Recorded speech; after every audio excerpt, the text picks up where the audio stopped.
Hello everyone, welcome to my channel. Myself Ashutosh Gupta, third year MBBS student at government medical college. इस video में मैं आप लोग के साथ शेयर करने वाला हूँ नीट 2026 की स्ट्रेटजी, जो कि अगर आप फॉलो करते हैं तो ऑब्वियसली आपका एक अच्छा रैंक जो है वो स्कोर कर सकते हैं नीट 2026 एग्जाम में, और आप एक अच्छे गवर्नमेंट मेडिकल कॉलेज में अपना एडमिशन ले सकते हैं। इस वीडियो में मैंने जो स्ट्रेटजी शेयर की है वो अपने एक्सपीरियंस के बेस पे शेयर की है। ठीक है, मैंने जो गलतियां की या मुझसे जो गलतियां हुई या मैंने जो सीखा, वो सारे का क्यूमुलेटिव जो है वो इस वीडियो में मैंने इंक्लूड किया है, और आपको अच्छे से स्ट्रेटजी बताई है कि आप भी जो है इस स्ट्रेटजी को फॉलो करें और अच्छा स्कोर करें और आपका भी जो है नीट में सिलेक्शन हो। और मैंने कोई ऐसी स्ट्रेटजी नहीं बताई है इस वीडियो में जो आप लोग फॉलो ना कर सके। ठीक है, ये बहुत ही आसानी से आप लोग फॉलो कर सकते हैं। तो इसी के साथ जो है इस वीडियो को मैं स्टार्ट करता हूँ। ठीक है, हमें अच्छे से पता है कि नीट एग्जाम जो है हमारा, उसमें हमारे कितने सब्जेक्ट्स होते हैं? तीन सब्जेक्ट्स होते हैं, है ना। एक होता है हमारे पास बायोलॉजी, एक होता है हमारे पास फिजिक्स, और एक होता है हमारे पास क्या है? केमिस्ट्री। ठीक है, तो बायोलॉजी जो है हम पढ़ते पढ़ते हमको जो है काफ़ी अच्छे से याद हो जाता है। ठीक है, क्योंकि कई बार हम लोग पढ़ते हैं और उसके लिए हमको पता है कि एक ही जो है हमारी बाइबल है, क्या? एनसीईआरटी। एनसीईआरटी हमको पढ़ना है बस। ठीक है, स्टिक करना है एनसीईआरटी से ही। हर चीज़ें जो है वो एनसीईआरटी में दी हुई हैं, और एनसीईआरटी बेस्ड ही क्वेश्चन जो है वो एग्जाम में पूछे जाते हैं। तो ये तो काफ़ी लोगों को आसान लगती है और पढ़ भी लेते हैं, याद भी कर लेते हैं, क्योंकि इसका रिसोर्स क्या है? लिमिटेड। ठीक है, इसको कहीं और से पढ़ने की जरूरत नहीं। ठीक, बट होता क्या है कि हम जो है वो फिजिक्स और केमिस्ट्री को इसके पीछे, बायोलॉजी के पीछे जो है मिस आउट कर देते हैं, मतलब छोड़ देते हैं, ध्यान नहीं देते हैं ज़्यादा।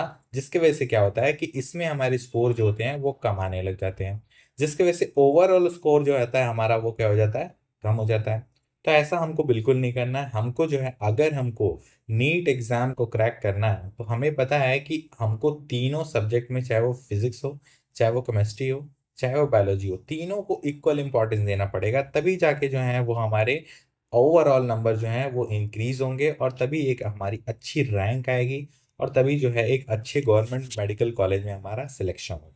ठीक है, तो इसीलिए हमको पहली चीज जो करनी है वो ये करना है कि हमको तीनों को इक्वली वेटेज देना है ना। इक्वली वेटेज देने का मतलब कि अगर ये हम जितने भी टाइम पढ़ रहे हैं, जितने एफर्ट के साथ पढ़ रहे हैं, जितनी तैयारी कर ले रहे हैं, उतना ही तैयारी हमारा फिजिक्स का भी होना चाहिए उसी हिसाब से, और उसी हिसाब से केमिस्ट्री की भी तैयारी होना चाहिए, ताकि हमारे जो स्कोर है वो तीनों में ओवरऑल बराबर है। जैसे हमने इसमें अगर 90% स्कोर किया है इसमें, तो 90% इसमें भी सही हो हमारे क्वेश्चन, और 90% इसमें भी सही हो, तभी ओवरऑल हमारे 90% जो है ओवरऑल सही होंगे। तो ऐसा हमको स्ट्रेटजी फॉलो करना है। ठीक है ना, ऐसा नहीं करना है कि सिर्फ बायोलॉजी पढ़ रहे हैं तो बायोलॉजी ही पढ़ते रह रहे हैं, केमिस्ट्री पढ़ रहे हैं तो केमिस्ट्री पढ़ते रह रहे हैं, फिजिक्स पढ़ रहे हैं तो फिजिक्स पढ़ते हैं। नहीं, हमको तीनों को इक्वली जो है वो हमको मैनेज करना है, तीनों को मैनेज करना है। ठीक है, तीनों सब्जेक्ट्स को मैनेज करना है, तीनों को इक्वल इंपॉर्टेंस देना है, तीनों को रोज स्टडी करना है। ठीक है, इसके लिए हमको करना क्या है?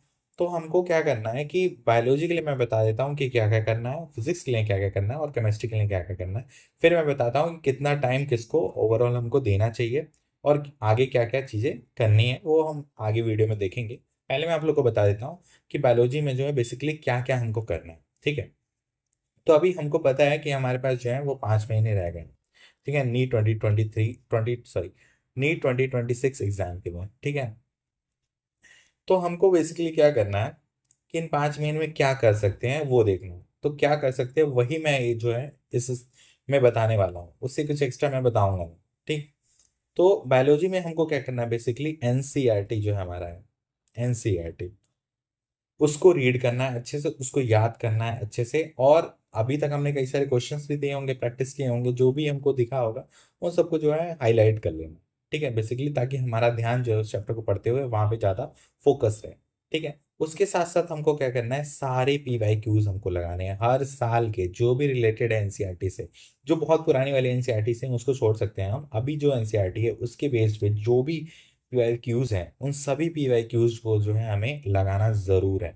अगर हम एक चैप्टर पढ़ रहे हैं तो उसके पीवाईक्यूज हमको सॉल्व उसी के साथ कर लेने हैं। ठीक है ना, या फिर ऐसा भी कर सकते हैं, हम एक पूरा यूनिट तैयार कर रहे हैं और उस पूरे यूनिट का जो है पीवाईक्यूज लगा लेते हैं, ये भी एक तरीका है।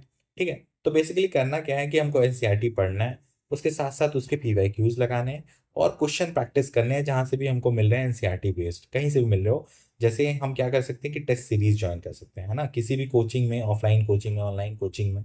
ऑनलाइन नहीं, मैं तो कहूँगा कि ऑफलाइन एग्जाम होता है तो आप ऑफलाइन कोचिंग, कोई ऑफलाइन कोचिंग का वेब टेस्ट सीरीज जो है ज्वाइन कर लें। और रेगुलरली बेसिस पे वो होता है कि एक पर्टिकुलर आपको दे दिया जाता है शेड्यूल, उसके अकॉर्डिंग जो है वो टेस्ट होता है, आप उसको प्रिपेयर करें एनसीईआरटी से, पीवाईक्यूज लगाएं, और जब वो टेस्ट सीरीज हो रहा है तो उस टेस्ट सीरीज को जाके दें। और टेस्ट सीरीज यार बिल्कुल भी मिस नहीं करना, बिल्कुल भी नहीं मिस करना है, चाहे आपकी तैयारी कितनी भी हो, आपको टेस्ट सीरीज मिस नहीं करना है। अगर आपकी गलती होती है उसमें तो आप घर पे आके उसको चेक करिए, चेक करिए एनसीईआरटी में मेरे से कहाँ गलती हुई, क्या नहीं हुई, मुझे मैंने नहीं पढ़ा तो उसको पढ़ो ना, फिर दोबारा पढ़ो, और फिर दोबारा अगली बार जो एग्जाम होगा तो अच्छा होगा आपका।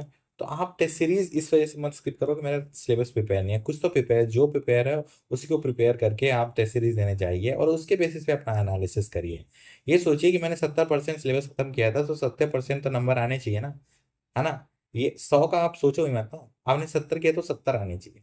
ठीक, तो इस हिसाब से ही सोच के आप जाइए, लेकिन आप टेस्ट सीरीज जो है वो मस्ट है, जरूर दीजिए आप। ठीक है, टेस्ट सीरीज तो देना जरूरी है एकदम। फिजिक्स में क्या करना है हमको, फिजिक्स में क्या करना है बेसिकली कि हमने जो नोट्स पढ़े हैं, आप जहाँ से भी तैयारी करते हैं ऑनलाइन ऑफलाइन, उसके नोट्स आप अच्छे से पढ़िए। सारे फॉर्मूलेज जो हैं आप तैयार कर लीजिए, सारे फॉर्मूले हर चैप्टर्स के। उसके साथ साथ आपको क्या करना है कि पीवाईक्यूज लगाना, क्या करना है, पीवाईक्यूज लगाना है। और आपके मॉड्यूल्स में जो भी है एनसीईआरटी बेस्ड, या फिर जो है आईआईटी लेवल का भी कर सकते हैं आप, जे मेंस लेवल का, ठीक है, वो क्वेश्चंस जो है आप सॉल्व करिए। ठीक है, और पीवाईक्यूज सारे सॉल्व कर लीजिए, और इसमें भी आप क्या करिए, टेस्ट सीरीज ज्वाइन करें, करिए। ठीक है, और टेस्ट सीरीज जो है कभी भी स्किप मत करिए, टेस्ट सीरीज देते रहिए। ये आपका फिजिक्स में होना चाहिए कि आपको नोट्स पढ़ने हैं, फॉर्मूले रिवाइज करने हैं सारे के सारे, एक कॉपी बना सकते हैं आप फॉर्मूलेज के, और उन फॉर्मूलेज को एक जगह रख सकते हैं, और रोज रोज जो है थोड़ा बहुत उसको पढ़ते रहेंगे तो नीट के एग्जाम तक आपको अच्छे से वो याद हो जाएंगे, ऑब्वियस सी बात है। तो ऐसे ही हमको क्या है, पूरा फिजिक्स का जो है फॉलो करना है। उसके बाद हमारा आता है केमिस्ट्री। केमिस्ट्री में हमको पता है कि हमारे 3 पार्ट्स हैं इसमें, एक है फिजिकल केमिस्ट्री, एक है ऑर्गेनिक केमिस्ट्री, एक है इनऑर्गेनिक केमिस्ट्री। तो हमको क्या करना है कि फिजिकल केमिस्ट्री में हमारे बेसिकली न्यूमेरिकल्स होते हैं, तो हमको क्या करना है कि इसके फॉर्मूले सारे तैयार कर लें, एक बेसिक जो है वो बेसिक्स इसके क्लियर होने चाहिए हमें। ठीक है, और फॉर्मूले सारे तैयार होना चाहिए, और क्वेश्चन प्रैक्टिस करना है, क्वेश्चन प्रैक्टिस करना है। क्वेश्चन प्रैक्टिस कहाँ से करेंगे हम, क्वेश्चन प्रैक्टिस हम करेंगे टेस्ट सीरीज से, पीवाईक्यूज से, पीवाईक्यूज लगा सकते हैं, और टेस्ट सीरीज जो हमने ज्वाइन किया है उसके क्वेश्चंस जो है वो सॉल्व करेंगे हम। टेस्ट सीरीज देंगे रेगुलरली, और पीवाईक्यूज लगाएंगे, जो चैप्टर पढ़ेंगे उसका पीवाईक्यूज, और उससे रिलेटेड जो भी आपको उस लेवल के क्वेश्चंस कहीं पे भी मिल रहे हैं, आपके कोचिंग मॉड्यूल्स में मिल रहे हैं, या फिर पुराने टेस्ट सीरीज रखे हुए हैं, तो उस क्वेश्चंस को लगाइए। उससे रिलेटेड कहीं पे भी आपको क्वेश्चन मिल रहा है, ठीक है, आप उसको लगा लीजिए। सबसे पहले आपका प्रायोरिटी होना चाहिए कि पीवाईक्यूज लगा लें। ठीक, उसके बाद हमको क्या करना है, ऑर्गेनिक। ऑर्गेनिक में हमको क्या करना है, 11th की जो ऑर्गेनिक है वो थोड़ा बेसिक है, तो उसको आप जो है अपने नोट से क्लियर कर सकते हैं, क्योंकि उसमें क्या है कि कॉन्सेप्ट्स हैं। तो कॉन्सेप्ट बिल्ड करने के लिए आप नोट्स पढ़िए, आपको जहाँ से भी पढ़ाया गया ऑनलाइन ऑफलाइन। उसके बाद आपको क्या करना है कि 12th का जो एनसीईआरटी है वो एनसीईआरटी से ही आप पढ़िए, ऑर्गेनिक कहाँ से पढ़िए, एनसीईआरटी से पढ़िए। बाकी ऑनलाइन भी बहुत अच्छा पढ़ाते हैं लोग, तो वो देख लीजिए। बस जरूरी ये है कि आप इसको पढ़ के जो है एनसीईआरटी नहीं छोड़ना है। एनसीईआरटी का तो भाई आपको सारी रिएक्शंस रटे होने चाहिए ऑर्गेनिक के, और जो भी एनसीईआरटी में दिया उसको तो पहले पढ़ लेना है, उसके बाद जो है नोट्स पढ़ने हैं, या फिर किसी वीडियो लेक्चर्स को देखना है, या फिर नोट्स के साथ आप एनसीईआरटी को भी पढ़ सकते हैं। ठीक है, बस ये मेरा कहने का मतलब है कि एनसीईआरटी नहीं छूटनी चाहिए। उसके बाद आपको क्या करना है कि पीवाईक्यूज लगा लेना है, उसके सारे पीवाईक्यूज आपने लगा लिए सारे। उसके बाद आपको करना है टेस्ट सीरीज ज्वाइन किए हैं आपने, उसके सारे क्वेश्चन सॉल्व करने हैं। ठीक है ना, आप छोड़ के आए थे जो पेपर में उसको भी घर पे आके सॉल्व करिए। ठीक है, देखिए कहाँ पे मिस्टेक हुआ था। फिर हमारा बचा इनऑर्गेनिक। इनऑर्गेनिक में हमको क्या करना है, वही नोट्स आपने जो बनाए हैं उसको प्रिपेयर करिए, और एनसीईआरटी में जो दिया है वो चीज़ों को करिए। उसके साथ साथ पीवाईक्यूज लगाने हैं आपको, और उसके साथ साथ आपको क्या करना है कि टेस्ट सीरीज देना है। ठीक है, टेस्ट सीरीज देना है आपको। तो ये बेसिकली जो है आपका प्रॉपर प्लान होना चाहिए इन तीनों सब्जेक्ट को हैंडल करने के लिए। ठीक है, आपको ये जो है तरीका आपको अपनाना पड़ेगा, और अगर आप सच में ऐसा करते हैं तो ऑब्वियस सी बात है आपका स्कोर जो है वो बूस्ट होने वाला है, और जो है आपके रैंक अच्छी आने वाली है। ठीक, तो ये हो गया पूरा हमारा सब्जेक्ट। अब मैं आप लोगों को बताता हूँ कि कितना टाइम जो है हमको देना चाहिए पर्टिकुलर सब्जेक्ट। तो जैसे बायोलॉजी है हमारे पास, और फिजिक्स है हमारे पास, और केमिस्ट्री है हमारे पास। ठीक है,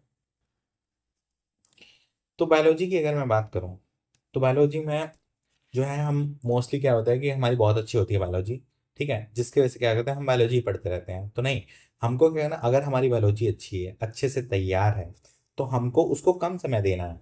जैसे हमारे पास हम टोटल 12 घंटा पढ़ रहे हैं, तो उस 12 घंटे में से हम 2 घंटा इसको दें, ठीक है, 2 घंटा इसको दें, और जितना पढ़ना है वो पढ़ें। अगर इस 2 घंटे में हम 5 चैप्टर पढ़ पा रहे हैं, चाहे 4 चैप्टर ही पढ़ पा रहे हैं, तो ठीक है, कोई दिक्कत नहीं है, अभी समय है, हम पढ़ें, इतना ही चैप्टर पढ़ें। 3 पढ़वा रहे हैं तो भी कोई दिक्कत नहीं है, ठीक है, 2 घंटे हम इसको दे रहे हैं, ठीक है। फिर उससे मुश्किल क्या लगता है हमको? केमिस्ट्री। सबसे आसान क्या लगता है हमको?